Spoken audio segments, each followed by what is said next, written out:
Hey there YouTube, welcome back to Artichoke Dip. My name is Rob, solo tabletop gamer.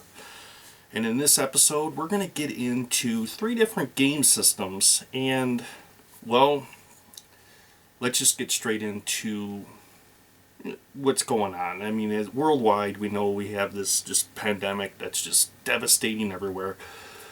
People are isolated at home and I'm no different. Being here in the States, particularly in Michigan, it's hit, just really bad here. And, well, instead of sitting and watching television and all the doom and gloom that we see on the news, I decided to focus my efforts more so on tabletop, get my mind away from everything, and it's given me time to actually, well, to really devote some time to a game that I had, but I never really had a whole lot of time to get into it. And I was able to, and I've been meaning to make this video for quite a while, but I just haven't had the time until now. So before I get into the video, if you like the video, click the like button, and if you haven't subscribed, please click that subscribe button followed by the bell icon to get notified every time I upload a new video. So, what games am I talking about? These are games that can be played solo. They are board games. They have role-playing game elements to them. They have miniature skirmish battle. They have elaborate map setups, so on and so forth. Everything that's the fundamental, I'm going to say, building blocks of any good solo RPG experience that you can buy. Now, this particular game that I am talking about, that I have picked up, and is called, speaking of all the, it would help if I get the box right side up. Aha! Swords and Sorcery. So I had picked this one up, and it was right around the time that I had gotten Gloomhaven. I had picked up Swords and Sorcery, and I had also picked up the Undercity. So that's what I'm going to talk about. I'm going to talk about these 3 different game systems. I'm going to talk about, for you to make a more, well, informed decision about them, as to what's going to be best for your table and what you're looking for in a game for the solo experience. So let's start out right off with Swords and Sorcery and talk about what it is. So Swords and Sorcery is a board game that is adapted from the MMORPG Sword and Sorcery, so mass media online role-playing game. Now, the way that it's set up, because of that, you might think video game. Well, but it's really not. Playing Gloomhaven and playing the Undercity and the way that those are set up and ran, they're very similar. And I'm going to get into those and talk about all of these a little bit later on in this episode, but right now I'm going to focus on reviewing this game. So Swords and Sorcery, you do get the highly detailed miniatures, as you see here, 28mm scale that can be painted, which eventually I'll get around to. Will I get around to it now with all this time on my hands? Maybe, maybe not. Well, we'll just have to see how it plays out. But the unique aspect about this game is it offers 2 modes with it. One, role-playing. To where, as you go through the map, you can go through the role-playing elements of it. And reading the narrative helps with the story, particularly with the solo experience. And it brings that level to the game. It gets you more, how do I put this, more in tune to your characters and the surroundings and everything, for the fact that it does have that role-playing aspect for it. Or 2, you can play it as a miniature skirmish, to where instead of going to the certain parts of the map which are going to be story events, they're going to be actually waypoints in the story, to where it's just basically the map unfolding and you're going through trying to basically fight your way through this horde of enemies to reach your objective point. However you would like to play it doesn't matter, for the fact that it's a very, very cool game. The maps are very intricate. I like that. And even after you played all the scenarios, because it is a scenario-based game. There's only so many maps that are in the story booklet for you to play, that once you played them, you've played them. That doesn't stop you from creating new scenarios or new maps using what they've given you to be able to keep the game essentially going. For the fact that once you learn the game mechanics, it's a very cool game. So let's talk about characters first and building characters. So one of the cool things is you pick your template, and I'm going to use the archer here that I've been using, Lagon, the ranger. So you get a template card, and it's going to explain some of the very basic things about your character, your movement, and how much equipment your character can carry, as well as what kind of weapons that your character is allowed to equip and use. Now, also with that, you get what they call a background talent. Now, how I did mine was I just took the deck, I shuffled it up, and I picked them by random and put them with the character.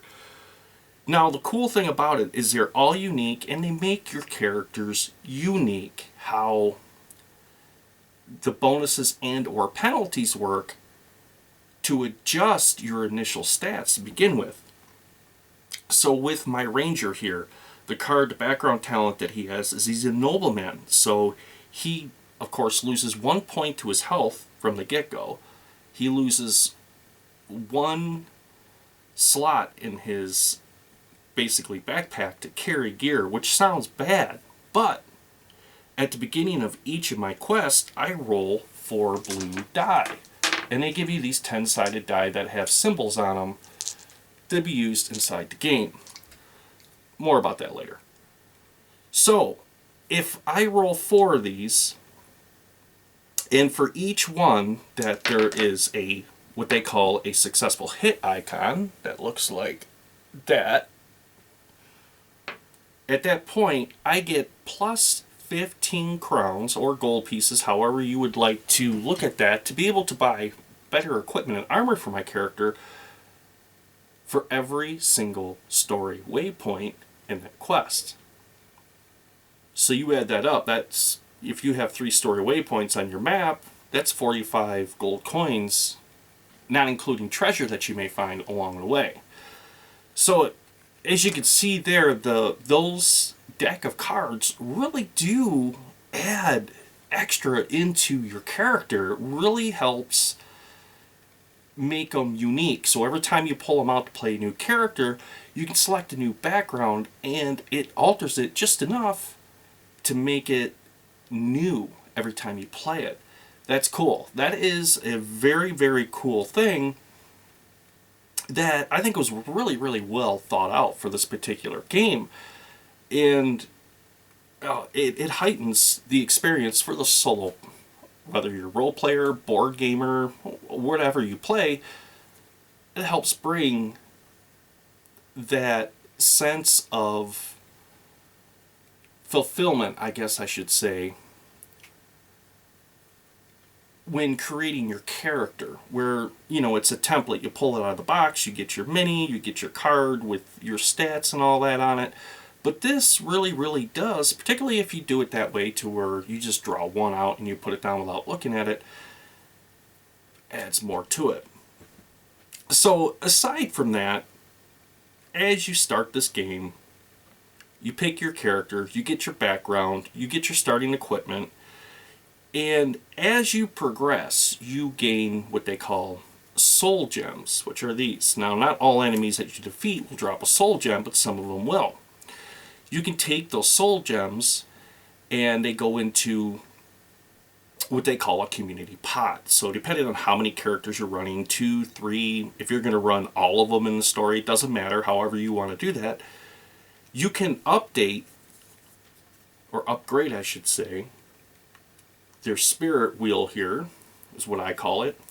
And as you pay to upgrade that, it unlocks, at that point, more actions, more attacks, and allows you to achieve more and more powerful skills that you accumulate with cards as you go through buying them, which ultimately over time reflects at that point leveling of your character and becoming just stronger. As it says in the storyline, basically your characters were brought back from the dead in soul form, and each quest they become more and more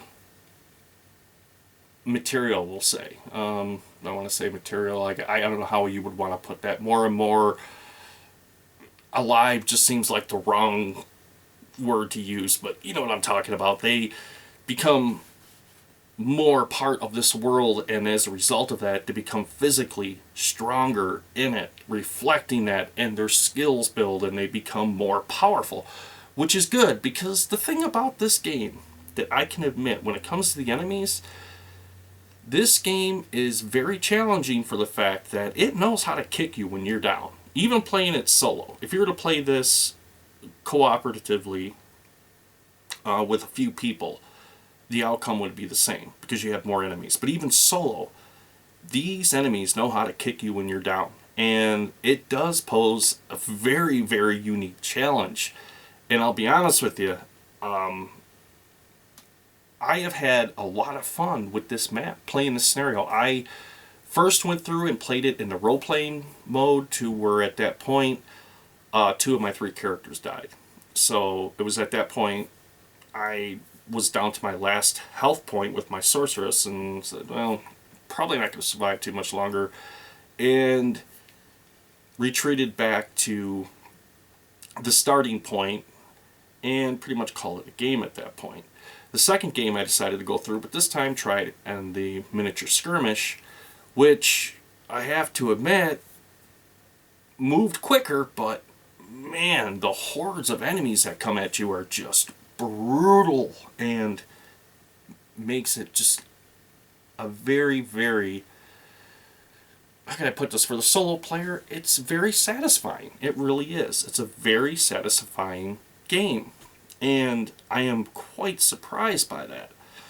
Now, set aside from upgrading your character, from choosing your skills and so on and so forth, as you move through the map, they have these areas called spawn gates. Now, as the spawn gates activate, of course, this is where the enemies come in. If that's not bad enough, as you go through the game, every 2 turns, you have to pull an event card. And you have to, at that point, read it and, well, resolve that. Some of them are bad, some of them are good. This one in particular that just always seems to complicate things more and more is this guy right here, Ambush. Spawn 1 enemy in each area containing a hero if no enemies are there already. Yeah, trust me, that one always seems to come up when you are low on health and the next thing you know you're surrounded by enemies, which really makes you strategize and think about the turns ahead, because you have to. If not, the game is going to be over quite quickly because you're going to be dead quickly. Because as some event cards come out and they change basically the overall landscape to an extent of the game, on top of that you have to take into consideration each one of your talent cards. You can, if you want to call it a talent, you can call it a talent, you can call it a skill, however you want to refer to it. Each one that you use has what they call a cooldown time. Some of them, it's 1 turn. So as the characters go through, each character takes its turn, the monsters take their turn, and it does what they call a reset. Some of them will be reset and be ready to be used for the next turn, while others may take 2, 3, upwards to 5 turns before they completely cool down or reset. That poses some very unique challenges because it spreads your resources thin. It makes you think resourceful. It makes you actually look at all your characters, look at their strengths and their weaknesses, and think of how to deploy them onto the game board to use them to your advantage. Because Are you ready for this? The best part is, every time an enemy spawns in, the enemy spawns in with an enemy power. Now, some of these powers are just brutal. They are just horrible. On top of what the enemy AI card already has and tells you to do, it just adds that little bit more into it. That adds more challenges, which gets me back to the solo play. I really enjoy this game. It's a fun game. Now, granted, I've, for lack of a better word, well, there's no way to sugarcoat it, had my ass kicked a couple of times. But hey, that's all in good gaming, right? Yeah. So anyway, as you encounter enemies and these enemy power cards come out. Now, how I play mine is every enemy that's spawned, I give it an enemy power card. And it's assigned to each individual enemy to make my game just more, how do I put this, challenging. I could draw one enemy card for, you know, all the enemies for that particular scenario, and they're all, you know, basically umbrellaed underneath it, but why? Why not make it more interesting, more difficult as a solo play, and give each enemy its own enemy power? Now, one of them, if I can find this, I think I had already defeated him. I did. It was a gremlin, and one of the horrible enemy powers he had was regeneration, 2 hit points every round. So every single round, this thing just kept coming back, and it seemed like 3 rounds in a row. And I had to wait for my sorceress for her powers to reset before I could incinerate this thing. It had 3 life points. Get a successful hit, get 2 hit points, knock it down, reset, back up to 3 hit points. This went for 3 rounds, and each time it was doing damage to my characters until finally it was just incinerated. That is a good example as to what I'm giving to you about how you really have to look at each of your characters, look at their strong points, and strategize how you're going to put them out there. Now, that'll work with the enemies coming out of the spawn gates, but as the event cards fall, and it throws even more complications your way, it just spreads your resources even thinner. So, I have to say, for the money, now, this set, compared to Gloomhaven, which is like $100, is about $40. The last time I checked. It might be less now, it might be more. I have no idea, so don't quote me on that 100%. But for $40, this game offers a lot. You get your minis, you get your enemies' minis, you get terrain tiles, you get a lot of stuff, but what you do get is a game system that is, I don't think you're going to burn out on really that fast, just for the fact that you could go through and play all the maps on the RPG mode and actually do the story as a solo RPG, and then go back through as a miniature skirmish and play them. And then, as I said, once you learn the game mechanics behind this and how it works, it's only up to your imagination to create new maps, and at that point, just you apply those mechanics to the game board and keep everything going. Now, the one thing that may require a little bit of thought, it may ruin it if you choose to use it, would be the event cards. Because the way the event cards work, not only do they complicate things in the game, it also acts as a timer. Once the event cards run out, if you haven't achieved the objective, you lose. So, not only are you complicated by these events that happen to you, but it's also a race against the clock. You're constantly trying to keep moving while managing your resources, while trying to keep everything on even keel and not die in the process. Sounds like good times to me. So Swords and Sorcery is, I have to admit, just a brilliant game. Now, not everybody out there may agree with me. There may be people out there that absolutely hate this game. And, you know, I understand that. Not every single game or every single game genre is for everybody. Everybody is different and unique in their own way. And that's why we have so many games. But for me, I love medieval fantasy style gaming. This is set in medieval fantasy. The art on the tiles is excellent. I love it. The fact that I have 28mm miniatures that, you know, I can paint and detail later on if I choose is also a bonus. But I have to admit, at the very core, which really makes me love this game so much, is the fact, the challenge. That's what keeps bringing me back to it, is the challenge of this game. Because it does challenge you. And that's what I like about it. Now, I covered the characters. I told you how the enemies work a little bit with their enemy AI and enemy powers and how the terrain and the maps. Am I forgetting something? The traps. So,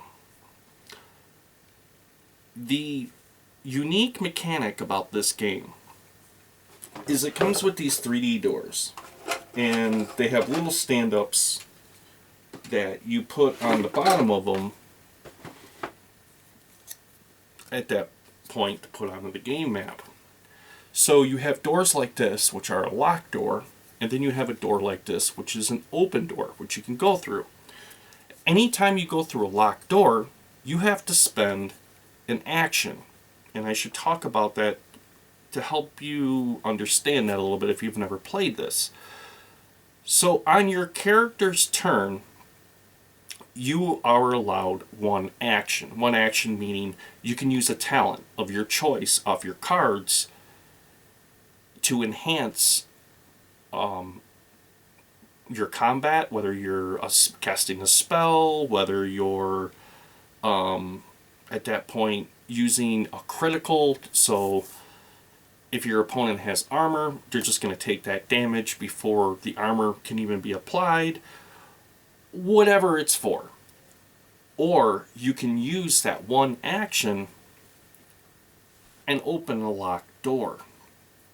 So as you go up in ranks with your soul ranks here, as they refer to it, you at that point acquire more actions. You acquire more health. You acquire more of all of those things. Now, aside of that action, you get a minor action too, as well. A minor action being you can, at that point, carry 2 weapons. So let's say, like with my ranger here, he has a bow. That's going to use 2 hands, but he decides, okay, I'm going to go open up this locked door. I don't know what's behind it. So the last thing I think I'm going to want is a bow. So I want to switch out to my scimitar. So I can use my minor action to switch my weapon and then use the major action to unlock the door. Now, once the door is opened, it's opened.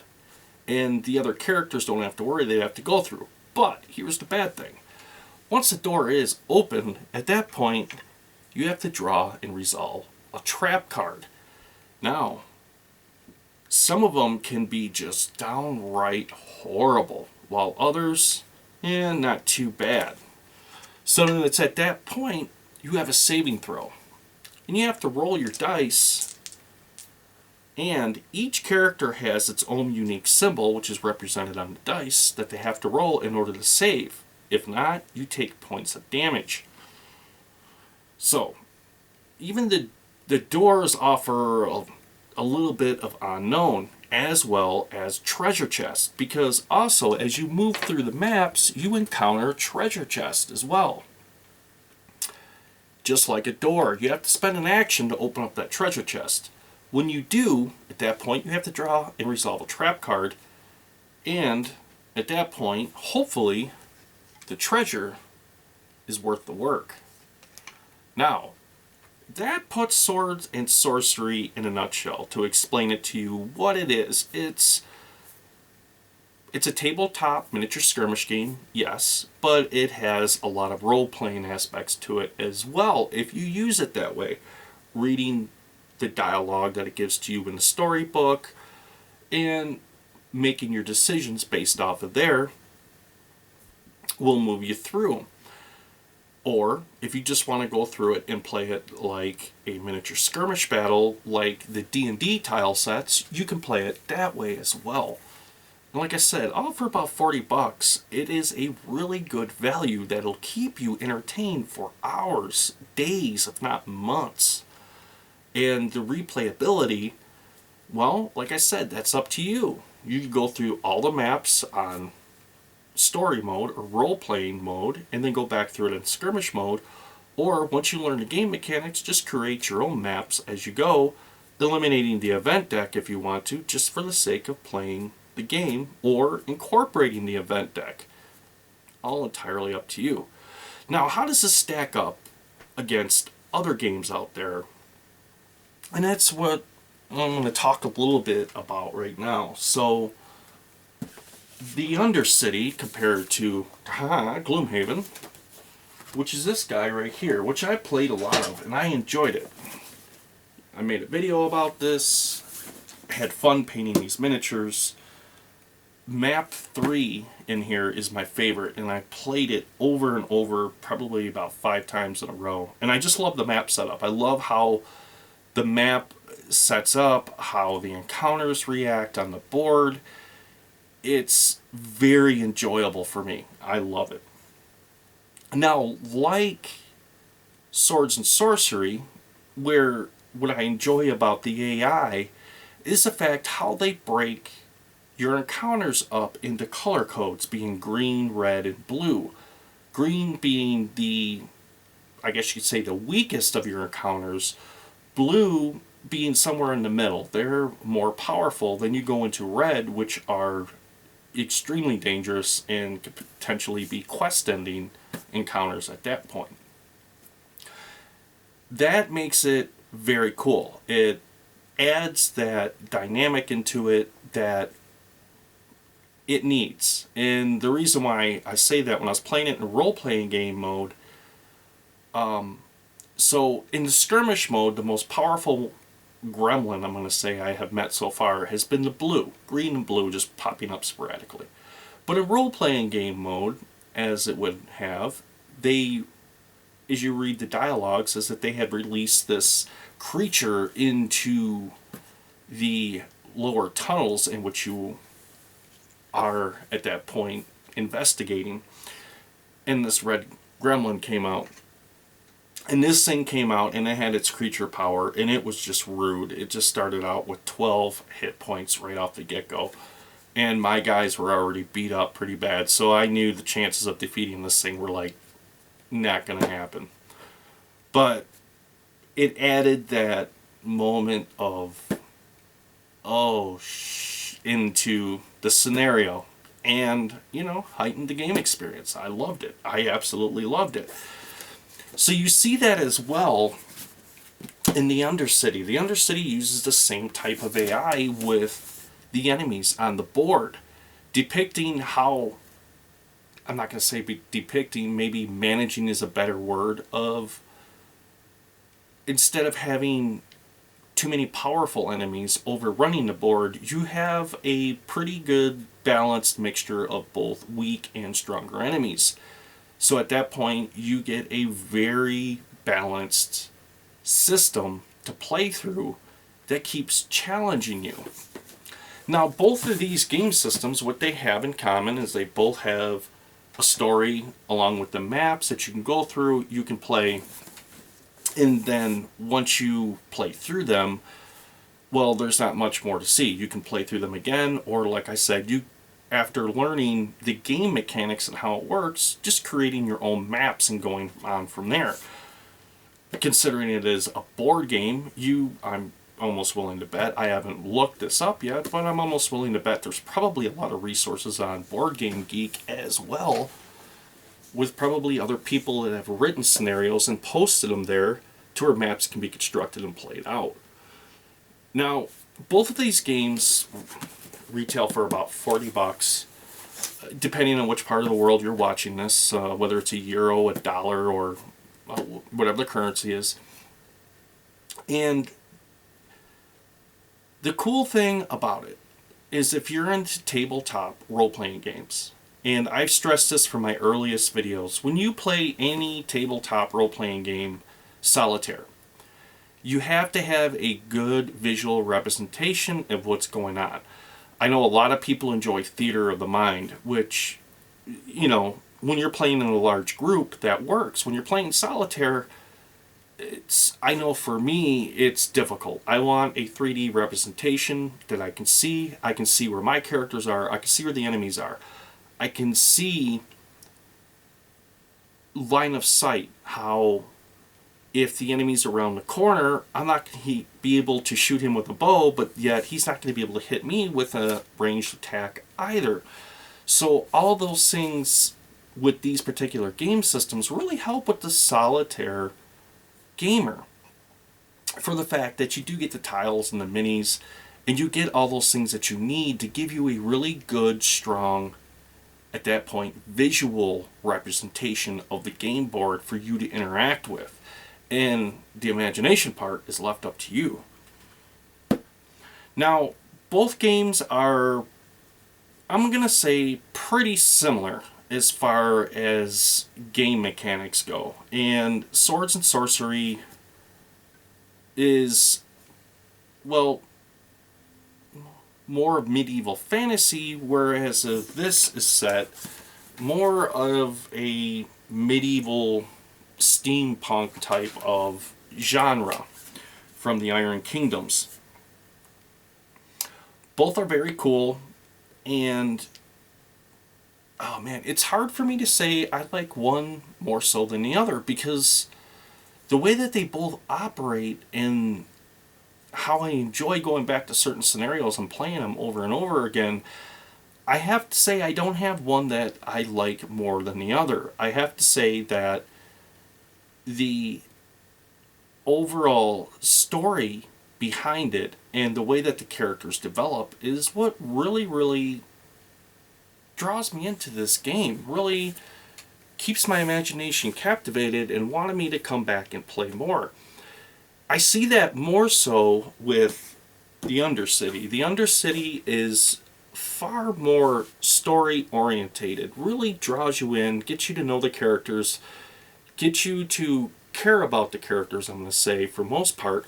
Whereas with Swords and Sorcery, you have that ability with the role-playing aspect, but it also appeals to the wider audience who just enjoy miniature skirmish and are looking for a good tactical game that they can set up and play cooperatively. So you can see as a solitaire gamer where my heart's kind of torn right there through both game systems. I enjoy them both equally, and I love them both. And each one, how can I put it, appeals to my gaming likes in a different way, but they're both satisfying, which I have to admit, for $40, you can't go wrong. You really can't. So how does this add up, the Undercity and Swords and Sorcery, to, well, the big behemoth out there, the supposedly one solitaire, game that's supposed to outdo all of them, the one game you'll need for the rest of your life and you'll never finish it, and yeah, and that's going into Gloomhaven. Now, Gloomhaven, like Swords and Sorcery or the Undercity, of course, it's very story driven. It's an immersive story. It has very heavy elements of role playing in it, to where these games are a little bit lighter on the role playing side, whereas of Gloomhaven's a little bit more, well, it's more role playing driven, I'm just gonna say. And you see that with your different scenarios as far as your maps go. You have your scenario booklet, you have your side quest decks, you have all of these other resources that come in the game system that keep it new as you go through. And really gives you that sense of how huge this world really is. And as you travel through, exploring and opening and learning and discovering. Now, like any game system, it's learning the mechanics of the game, how it plays. I've heard a lot of people say, well, the thing I don't like about Gloomhaven is it takes so long to set up, it takes so long to tear down, it takes so... If you utilize the boxes the way that they give it to you, yeah, it is. Me, what I did, I obtained this in the wintertime. I got it from a... I'm trying to remember if it was Cyber Monday or Black Friday. It does not matter, but I got it on sale, way less than what it normally retails for. And when I had looked at it, I went up to my local Meijer here, and I went into the fishing section because, let's face it, it's wintertime, and they're not moving a whole lot of fishing stuff except for ice fishing, which we really haven't had a whole lot of this year because it hasn't been that cold. So the little tackle boxes were on clearance, and I had bought those up and used them. And what I had done is taken all the standees and taken all the tokens and all that and put them in these separate bins, to where it frees me up to just go in, grab my mini, grab my cards, go to that scenario, set the map up to the way that they show you, and I can do it pretty quickly. I also went through, which really helped me, was take all the cards and break those up with the encounter. So instead of fumbling through all these cards, I have them in a Ziploc baggie. I just go in, okay, here's the encounter, there's all the cards, there's the envelope, there's everything I need with it. Boom.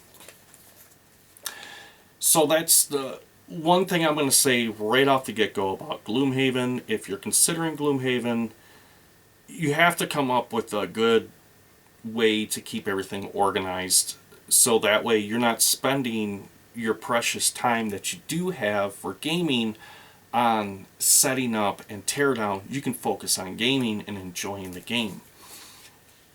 Now, the one thing with Gloomhaven that you're going to find is you're going to constantly keep going back to this booklet. There are so many different symbols in the game that at first, when you get into it, it's going to seem overwhelming, and it's going to be very slow because you're going to have to go back and you're going to have to cross-reference and see what these symbols mean to help everything move along. But once you do learn it, and it doesn't take you that long, a couple of game sessions and you'll pick it up pretty quickly, which is kind of cool about it. But where Gloomhaven is different from Swords and Sorcery and even the Undercity, where you're relying on the luck of the die. Gloomhaven is more of a card, it is a card-based game. Now, it's unique in the fact that your cards reflect your health. And every time you play a card, depending on how you play them,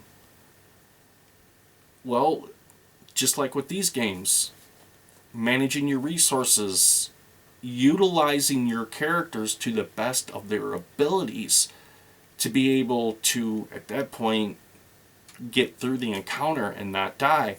Now, there's been a couple scenarios I played out of Gloomhaven to where I barely made it by, just by the skin of my teeth. And, I mean, it was close, down to the wire. And I have to admit, though, with Gloomhaven, the way that it's set up is like how I do my solo RPGs. So what it felt like to me was, okay, I'm playing a solo RPG, but instead of using dice, I'm just using cards. But I still enjoyed it. I still liked the story. Now, does that mean I'm not going to play Gloomhaven? No, absolutely not. I'll play Gloomhaven. I bought it with the intention to play it. It's just, is the game and what comes in it worth all the hype? Well, that all breaks back down to everybody is unique and different with their taste and with gaming. So I like the fact that Gloomhaven is set in, as I perceive it, this medieval fantasy world with high magics and all these different races, and that intrigues me. I have to say, the standees are, it makes sense for the game system, and as many encounters that come in that game system, it makes sense with the standees, because if they were all miniatures, that box would, oh my god, it'd probably weigh about 70, 80 pounds. And then on top of all your miniatures and everything else you would have, the box would probably be twice the size as well. And I had to put up another shelving unit in this room just to house Gloomhaven, because I had nowhere else to put it. So, I mean, with that being said, I think for what it is, yeah, it's good. But for me, and all the minis I have, I like to, well, do away with them standees and put actual minis on the game board to be able to play. The only cool thing about it is, though, the standees are numbered, so it makes it much easier during combat to keep track of who is, well, dead, who is almost dead, and who's going to probably kill you next. Whereas with my minis, I don't have that, and you got to add dice and a little bit more complexity to it. So I found myself going back to the standees anyways. But nevertheless, Gloomhaven is just, in fact, just that. Even though it's a board game, it's actually a role-playing game. It's the best way I can put it to you is, for people who have never played a role-playing game in their life, ever, and they've never played D&D, they've never rolled up a character, they've just never played, but they're by themselves and they want to learn, Gloomhaven would be a good starting point for them, because, well, it is a role-playing game. It has everything you need as far as minis and maps and terrain and all that, and as you are learning the game, you're going through these quests, you're going through these scenarios, and you're playing and you're learning as you go along. And I have to admit, with as many quests that are in Gloomhaven, chances are I probably won't finish all of them. I might not. We'll just have to see how it goes. With all the other game stuff that I have going on, well, there's only so many hours in a day.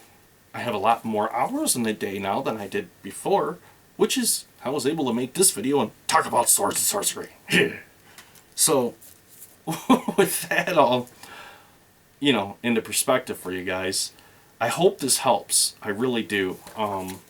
So if you've been on the edge about which game, sit back and ask yourself what you really, really are looking for, what you really want to engage in. If you want role-playing, you want a really good role-playing game that's extremely immersive, that's going to keep you occupied for a year or better, well, I would have to say go with Gloomhaven. If you're looking for a game that you can play solitaire, but you can also, other people, you can teach them how to play and have fun. Well, that's why the game is, to have fun. I'm a loss for words there. I'm going to say, if you're looking for a game that has role-playing aspects to it that can be played cooperatively but can also be played solo, well, it boils back down to these two games, which is Swords and Sorcery or the Undercity. And that's up to you, however you would like to look at that. Now, if you're looking at it through the lens of which everybody is, the dollar amount, I would have to say, out of the three, the best one to go with would be Swords and Sorcery. For the fact that you get the minis, you get everything you need, but you get the two different aspects of that game. You get both role-playing and you get the cooperative miniature skirmish with it as well. So it's kind of a double bang for your buck. Whereas of the other two game systems, one, you're going to have just straight up hardcore RPG. The other one's going to be role-playing aspects, miniature skirmish slash co-op, but once you go through it, you've gone through it. And I think that's, to be said about all three of these games, really. Once you go through Gloomhaven, you've gone through it. Once you go through Swords of Sorcery, you've gone through it. And once you go through the Undercity, you've gone through it.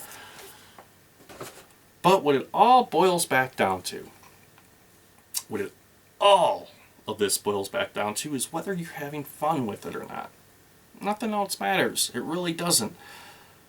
For me, I enjoy solo tabletop games, whether I'm sitting here playing Swords of Sorcery, which is a board type of game, or I'm playing D&D or Palladium Fantasy or any of my other RPGs, whether I'm sitting on the PlayStation playing an electronic game, Solitaire. What it all boils back down to is fun. If you're having fun, a game should never feel like a chore. And if you find yourself to where it's feeling like more of a chore than you having actual fun with it, you got to sit back and reevaluate that and take a look and figure out why that is. Now, I had found where a lot of people I seen where they said, "Oh, I can't take Gloomhaven because there's all this preparation and there's all this, and it seems like when I play the game, blah blah blah." And what that all really gets back to, and the secret to all of it, is organization. It really is, guys.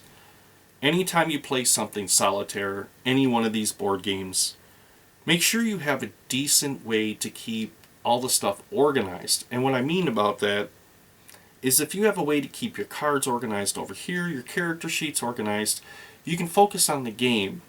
And it'll free you up from having to dig through, take time away from you enjoying the game to find those aspects. Another little trick I found about these games is if you're like a lot of people, any type of these games, for some people the setup is the best part. A good example I'm going to give you here is my wife. Anytime I played HeroScape, my wife hates HeroScape. She's played a couple of games with me, and she just doesn't like it. But when it comes to actually making the terrain, she loves to make the terrain.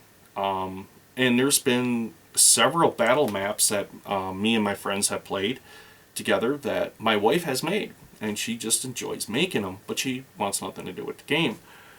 Some people enjoy making the maps. I have found putting the maps together is the most boring part for me. I want to play the game. And so what I have found works well for me. So before, hour or two before I'm getting ready to go to bed, I will invest that time, set the map up, get everything ready, and set out. I'm going to go to bed. When I get up in the morning and I'm sitting there, I sit down, it's already set up, ready to go. I can just sit down and start playing and enjoying the game, which is more rewarding. So, which gets me back to the whole entire organization thing and really managing everything to keep it fun and not a chore. So, I hope this helps, guys. And that's my review. So if I was to rank Swords and Sorcery on a scale 1 to 10, where would I put Swords and Sorcery? I would have to say Swords and Sorcery comes in for me is a solid 8. No doubt about it. I mean, there's a lot to this game. There's a lot to offer. The fact that the game was designed for 1 to 5 players. I mean, so right there tells you for the Solitaire player that, you're not going to be missing out on anything. The experience that you get playing this Solitaire will be the same experience you'll get if you had several friends play through it with you. The way that the game system works is not going to change at all. The only thing that's going to change is the amount of encounters on the board to compensate for the amount of heroes on the board. So that's a good thing. When I get to the Undercity, how would I rate the Undercity on a scale of 1 to 10? Well, I think the Undercity is actually going to come in a little bit lower than Swords and Sorcery. The only reason why I say that is the fact that the Undercity, you really, really do develop that connection you feel with the characters as they move through the quest and they level up and you start unlocking more abilities for your characters. You begin to, like any RPG system, you begin to connect with these characters and you begin to care about them, and you can almost, how can I put this, project yourself into their spots, which is the whole point of role playing, right? But you know what I'm getting at here. But the fact that it is just a story game, even though it has miniature skirmish aspects to it, it's a story-driven game. So I would have to say that comes in on a 7 on my scale. Now, Gloomhaven, I'm going to be honest with you with Gloomhaven. I like Gloomhaven, but Gloomhaven isn't going to be my go-to game. It's just really not. I really expected Gloomhaven to be more than what it was. And Gloomhaven is one of those games that I'm going to go to when I don't feel like I want to play an RPG game, but I haven't put forth the time to sit down and actually write up a homebrew adventure, or sit down and go through one of my many campaign modules and piece an adventure together and all that, and figure out all the encounters and make all the random tables for the encounters and everything that goes into a solo RPG that we know. Building that, I just want to play an RPG. I will pull down Gloomhaven, set it up, and play it because, well, it is an RPG, it's in a box, and only thing I got to do is set up the map tiles and just read the cues off the cards and go from there. But like I said, at the end of the day, Gloomhaven leaves me wanting more. And where would I rank Gloomhaven in with these games? I would rank Gloomhaven on a scale 1 to 10 with me, and this is personally me. This doesn't reflect any of you out there. It doesn't reflect on the publishing company or anybody else. This is what I'm talking about strictly for my game table, my gaming taste, and how I feel about it. I would rank Gloomhaven in at 5. Just for the fact that it scratches that itch for RPG when I don't already have an RPG game for me to play already set up and running, or I have to do more work on it, what have you. I just want to play an RPG, but I don't have one set up. I go to Gloomhaven. So I hope this helps, you know, with a lot of you guys out there that may have been, well, teetering on, should I get this, shouldn't I get this, do I want to buy this, what should I expect out of it, so on and so forth. Like I said, guys, I really hope it helps. And to all of you guys out there, I hope you're all healthy. I hope you're all safe. And